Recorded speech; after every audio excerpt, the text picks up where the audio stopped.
ग्वालियर में कुछ दिनों पहले मंडे को बोल सकते हैं एक प्रोटेस्ट किया था कांग्रेस के लीडर्स और यूथ कांग्रेस के वर्कर्स ने।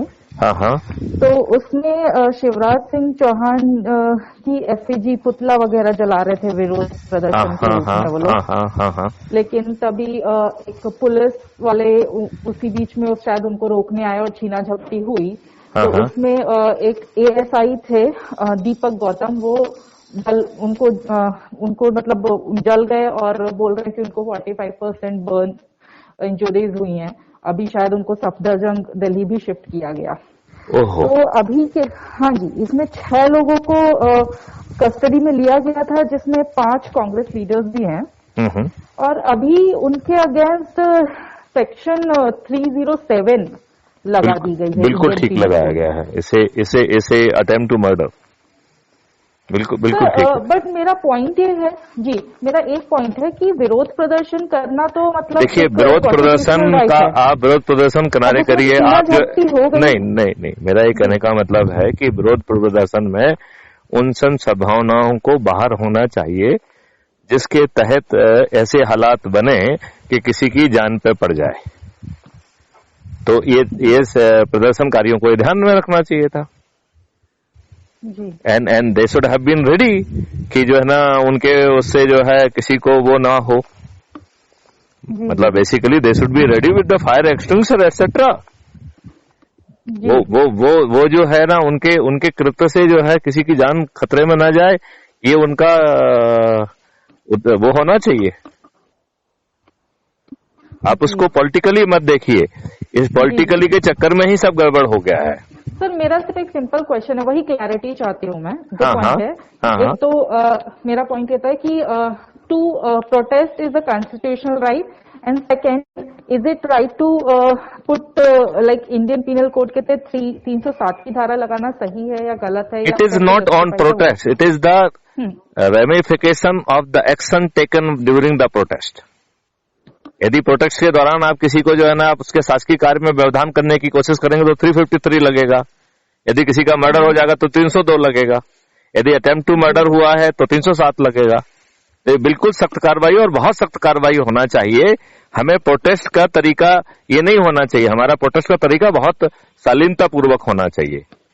ये समय खत्म हो गया है जब हम पब्लिक प्रॉपर्टी की जो है ना वो करते हैं, रातों रात खुद नेता बन जाते हैं। We are not really bothered about the public property. It is absolutely irresponsible behaviour on the part of any party. मतलब basically your fundamental rights are not absolute, they are restricted. और जो फंडामेंटल राइट है वहीं जाके देखिए कि उसमें जो है ना बहुत सारे बंधन है, तो उन बंधनों का ध्यान रखा जाए। जी, I mean that is not done. Sir एक रिक्वेस्ट है, आपने जो भी अभी बोला, एक मुझे एक छोटा सा वीडियो बना के इसका सेंड कर सकते हैं, whatever your views are. Basically वो आपको करना पड़ेगा। उसका तरीका ये है कि आप किसी भी वीडियो कॉन्फ्रेंसिंग उस पर वो कर लीजिए, एंड देन वीडियो कॉन्फ्रेंसिंग में आप मुझसे क्वेश्चन पूछिए, that will be converted automatically, will get converted into video. Okay, fine. That will be a much more, proper way of doing it. उसमें आप क्वेश्चन भी पूछेंगे और हम उसका जवाब देंगे, क्योंकि जवाब अपने आप में परफेक्ट नहीं होता है। It has to be seen in the light of the question. Definitely. और कई बार क्या होता है, जैसे आपने क्वेश्चन पूछा तो हम उस क्वेश्चन को अमेंड करना चाहते हैं। देखिए, मैं आपसे एक अनुरोध करता हूँ रुचि, आपने crime free Bharat YouTube channel subscribe किया है क्या? किया है तो नहीं किया, पर मैं देख रही हूँ आप। अच्छा, एक मिनट, उसमें सकारात्मक संवाद हमने एक वो किया है। मेरा ये मानना है कि हमने, देखिए मेरे बहुत एक्सट्रीम व्यूज हैं, बहुत बारीकी से उसे समझने की जरूरत है। एक तो मेरा ये मानना है कि there is no democracy, right? हम डेमोक्रेसी में है ही नहीं। ये कितना स्वीपिंग स्टेटमेंट है। कायदे से इसके ऊपर एक न्यूज आइटम आपको बनाना चाहिए कि मैथिली शरण गुप्त सेज कि there is no democracy in the country. क्योंकि डेमोक्रेसी का मतलब क्या है? आपका रिप्रेजेंटेटिव आपके बिहाफ पर वो सब करे और नीतिगत निर्णय कराए, नियम कानून बनाए। तो नंबर 1, पार्टी का संविधान में कहीं उल्लेख नहीं है पार्टी जो है ना कहां से घुसी है, पीपल्स रिप्रेजेंटेटिव एक्ट के तहत। फिर पार्टी ने जो है पार्टी कर क्या रही है, नंबर 1, पहले पार्टी का स्वरूप क्या है। पार्टी जो है प्राइवेट कंपनियां बन गई हैं, परिवारों द्वारा चलाई जा रही हैं। बहुत सारी ये प्राइवेट कंपनियां विदेशियों के जो है ना इशारों पे नाचती हैं। That is the second point. तीसरा पॉइंट है कि ये पार्टियां चुनाव में हिस्सा लेती हैं तो ये करती क्या है उसमें। तो पहला है कि पैसे लेके टिकट देती हैं, नंबर 1। दूसरा क्या करती हैं, अपराधियों को टिकट देती हैं। तीसरा क्या करती हैं, दूसरे पार्टियों के जो अपने लाभ के लिए लोग आते हैं उनको जो है टिकट बांटती हैं, उनको पैसे भी लेती हैं, बिना पैसे की भी हो सकती हैं, उनको मंत्री पद देती हैं, उनको टिकट का आश्वासन देती हैं। तो देखा जाए जो पार्टी के इंटरनल लोग हैं सो उनको इग्नोर करके बाहर से स्वार्थी लोग जो आ रहे हैं उनको अपने लाभ के लिए पार्टियां एंट्री दे रही हैं। और चौथा काम क्या कर रही हैं, ये पार्टियां परिवारों के सदस्यों को टिकट बांट रही हैं। जी। तो ये पार्टी जो है, और पार्टी ने जो है जनप्रतिनिधि को बिल्कुल थ्रोटल कर दिया है। मैं ये बात बार बार कहता हूं इस बात को कि हमारा जनप्रतिनिधि पार्लियामेंट के अंदर ना तो अपनी बात कहने की स्थिति में है, ना उस जनता की बात कहने की स्थिति में है जिसे वो रिप्रेजेंट कर रहा है। उसे जो है पार्लियामेंट के अंदर पार्टी विप, पॉलिटिकल विप से बांध दिया गया है, पार्टी विप से बांध दिया गया है। Do you agree with me? Definitely. अच्छा, और जब वही व्यक्ति जब पार्लियामेंट के बाहर है तो उस समय भी वो डरा हुआ प्राणी है, उस समय भी वो आपकी आवाज नहीं कह पा रहा है, उस समय भी वो पार्टी डिसिप्लिन से डरा हुआ है, और बाहर भी वो वही बात कहता है जो कि पार्टी को सूट करती है। और उसे डर लगता है कि कहीं पार्टी डिसिप्लिन के नाम से उसे बाहर ना कर दिया जाए। उसे ये भी डर लगता है कि जो उसे मिल रहा है वही उसके हाथ से ना चला जाए। तो पहली बात तो ये है कि डिस्क्वालिफिकेशन उसकी हो सकती है, तो वो मेंबर ही नहीं रहेगा। दूसरी बात जो है वो मंत्री बना हो या किसी कारपोरेशन का अध्यक्ष हो या और कोई चीज कमेटी अमेटी में जहां उसको रखा गया है, तो उसे लगता है जो कुछ भी मिल रहा है वो भागते भूत की लंगोटी ही सही, वो उसे खोना नहीं चाहता है। तो आपका रिप्रेजेंटेटिव एक निहायत ही डरा हुआ सेल्फिश बेकार का आदमी है जो आपको रिप्रेजेंट ही नहीं कर रहा है। तो डेमोक्रेसी गायब हो गई है, पार्टी तंत्र हावी हो गया है। तो पहले जो है अंग्रेजों ने अपने कानून के तहत, जो कि ब्रिटिश पार्लियामेंट में 17 जुलाई को पारित किया, उसके तहत आपको ट्रांसफर ऑफ पावर किया, और जिस एक्ट के तहत उसे ट्रांसफर किया है उसका नाम है इंडिया इंडिपेंडेंस एक्ट ऑफ 1947, जो कि 17 जुलाई को ब्रिटिश पार्लियामेंट में पारित हुआ, राइट? उसमें इंडिपेंडेंस वर्ड केवल टाइटल में है, उस एक्ट में एक्ट के अंदर एक जगह भी इंडिपेंडेंस शब्द का यूज नहीं किया गया है। तो वो मूर्ख बनाने के लिए इंडिपेंडेंस लिखा है। It is a pure transfer of power, और ट्रांसफर ऑफ पावर भी अंग्रेजों ने अपने चुने हुए व्यक्ति को किया है, दिया था। तो वो अपना चुना हुआ व्यक्ति कौन था? जवाहरलाल नेहरू। उसे किसने चुना था? कैबिनेट मिशन ने। उसको जो है उस प्लान को एग्जीक्यूट करने के लिए लॉर्ड माउंटबेटन को बर्मा से विड्रॉ करके भारत बुलाया गया, और यहाँ पे उस समय जो वाइसराय ऑफ इंडिया थे लॉर्ड बॉवेल, उनकी विदाई की गई, राइट?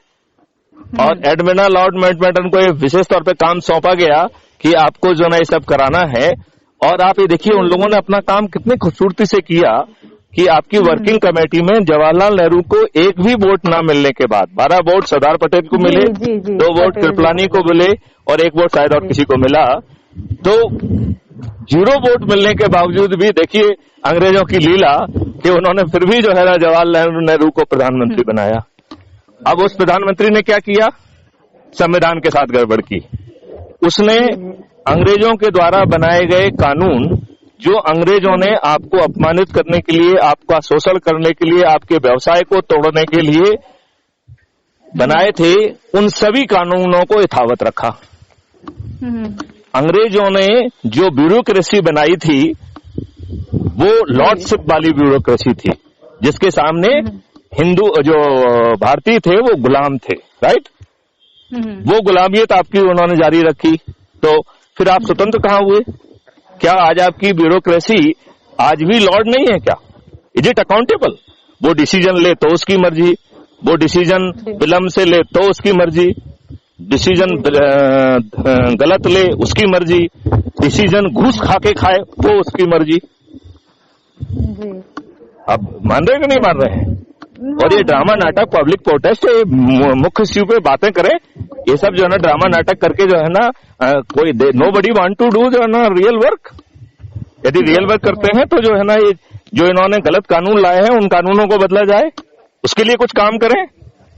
जी आप तो ये बताइए कुछ रुचि जी मैं आपको क्वेश्चन पूछता हूँ, ये बताइए किसी सबसे ज्यादा कोई व्यक्ति प्रताड़ित पिछले 500-700 सालों में रहा है तो वो हिंदू रहा है कि नहीं रहा है? जी हाँ या नहीं? जी जी जी। बाहर से आतताई आए, बाहर से आक्रमणकारी आए, मुट्ठी भर लोग आए, सैकड़ों बार आए, हर बार उन्होंने जो है मारकाट की, रेप किया, आपकी मंदिरों को तोड़ा, मूर्तियों को तोड़ा, उनको मस्जिद में कन्वर्ट किया, और ये बात लगातार चलती रही। जब अंग्रेज आ गए तो वो छद्म रूप से उन्होंने क्रिश्चियनिटी लादने की कोशिश की। क्रिश्चियनिटी लादने के लिए भी उन्होंने बहुत घटिया और साइकोलॉजिकल हथकंडों को अपनाया। उन्होंने जो है ना बच्चों को कहा कि अपने देवता का नाम लो तो गाड़ी स्टार्ट नहीं हुई, आप प्रभु ईश का नाम ले दो तो गाड़ी स्टार्ट हो गई।